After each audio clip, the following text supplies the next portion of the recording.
Halo guys, Assalamualaikum warahmatullahi wabarakatuh.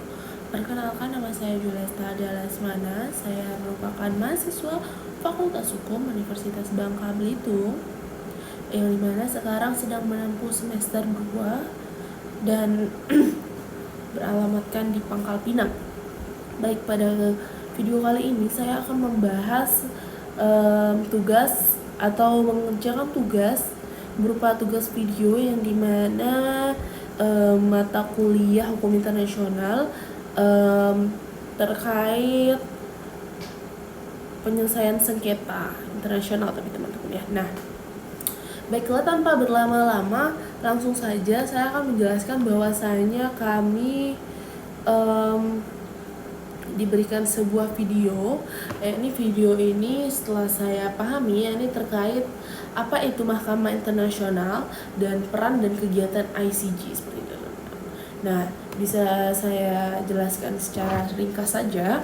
Jadi ICG atau Mahkamah Internasional itu berkedudukan di Belanda dan merupakan badan peradilan utama Perserikatan Bangsa-Bangsa yang didirikan pada tahun 1946 untuk menangani perselisihan antar negara dan permasalahan hukum yang diajukan oleh badan-badan PBB.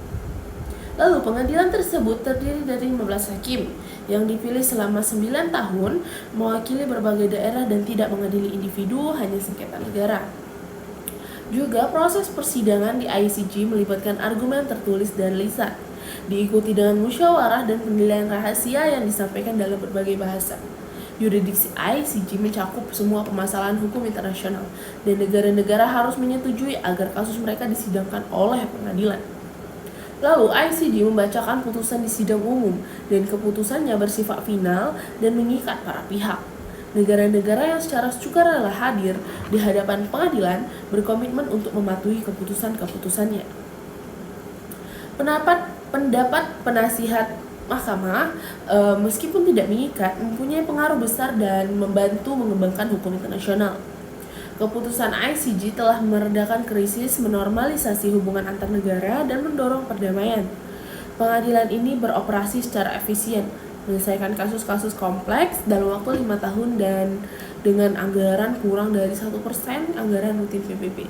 Dan juga ICG sebagai badan peradilan utama PBB mendukung tujuan organisasi tersebut untuk menjaga perdamaian dan keamanan internasional.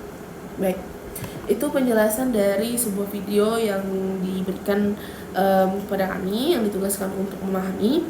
Lalu kami diberikan sebuah pertanyaan, yaitu terkait jelaskan perbedaan antara ICC dan ICG. Nah, baik.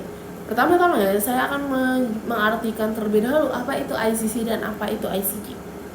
ICC merupakan International Criminal Court, yang dimana bermakna Mahkamah Pidana Internasional, dan ICG itu adalah International Court of Justice, yang dimana bermakna Mahkamah Internasional, yang dimana kedua lembaga ini merupakan lembaga pengadilan internasional yang menangani sengketa antar negara dan individu.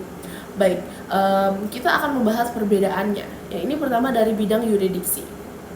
Di ICC memiliki yurisdiksi atas individu yang melakukan kejahatan genosida, kejahatan terhadap kemanusiaan, dan kejahatan perang.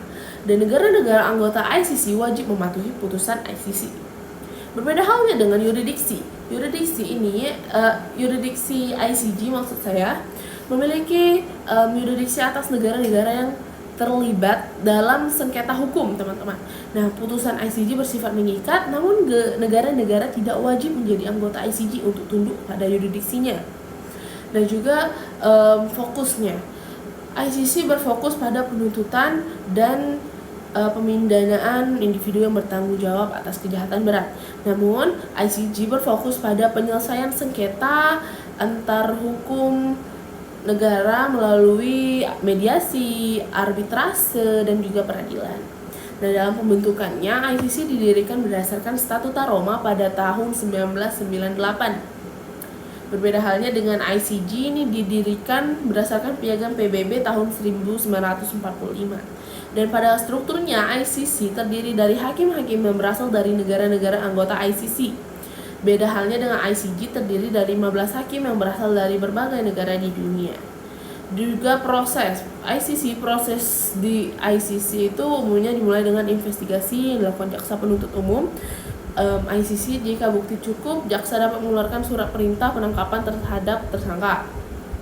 Namun, kalau di ICJ, proses di ICJ dimulai dengan pengajuan gugatan oleh satu negara terhadap negara lain, dan kedua negara dapat mengajukan argumen di depan mahkamah, yakni di mana berkesimpulan ICC dan ICJ merupakan dua pengadilan internasional yang penting dan memainkan peran dalam menegakkan hukum internasional dan keadilan global. Meskipun memiliki beberapa kesamaan, kedua mahkamah ini tetap memiliki perbedaan yang signifikan seperti yang saya sampaikan. Nah, adapun tambahan daripada perbedaannya ini terkait tujuan dan lingkup. Jadi International Criminal Court ini adalah pengadilan internasional yang didirikan untuk mengadili individu seperti saya sampaikan tadi, dan untuk juga bertujuan memastikan bahwa pelaku kejahatan internasional diadili dan bertanggung jawab atas perbuatannya.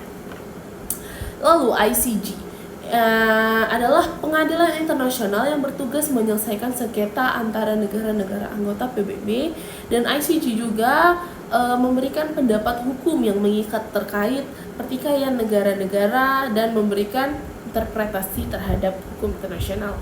Seperti itu. Nah, namun tambahannya tadi untuk keanggotaannya, ICC saat ini terdapat 123 negara anggota ICC. Nah, kalau ICJ terbuka untuk negara-negara anggota PBB. Seperti itu, teman-teman. Nah, dengan demikian pun meskipun ICC dan ICJ lembaga hukum internasional, tetap saja teman-teman seperti yang saya sampaikan tetap memiliki perbedaan yang signifikan seperti itu. Adapun perbedaannya memang seperti itu, teman-teman. Saya ingin menjelaskan sedikit lebih banyak tentang ICC dan ICJ, teman-teman. Jadi ICC itu kan International Criminal Court. Kalau ICJ itu International Court of Justice, yang dimana dari namanya pun sudah kita ketahui pasti berbeda seperti itu, teman-teman ya. Apabila satunya mahkamah pidana internasional, satunya mahkamah internasional seperti itu, teman-teman. Jadi tidak bisa dipungkiri pasti memiliki perbedaan yang signifikan. Walaupun sama-sama internasional, kita ketahui bahwasanya memang berbeda seperti itu, teman-teman. Mungkin sekian yang dapat saya sampaikan kepada teman-teman. Terima kasih sudah menonton. Tugas video ini tidak bukan memberikan ilmu juga seperti itu, teman-teman. Saya akhiri, wabillahi taufiq wal hidayah. Wassalamualaikum warahmatullahi wabarakatuh.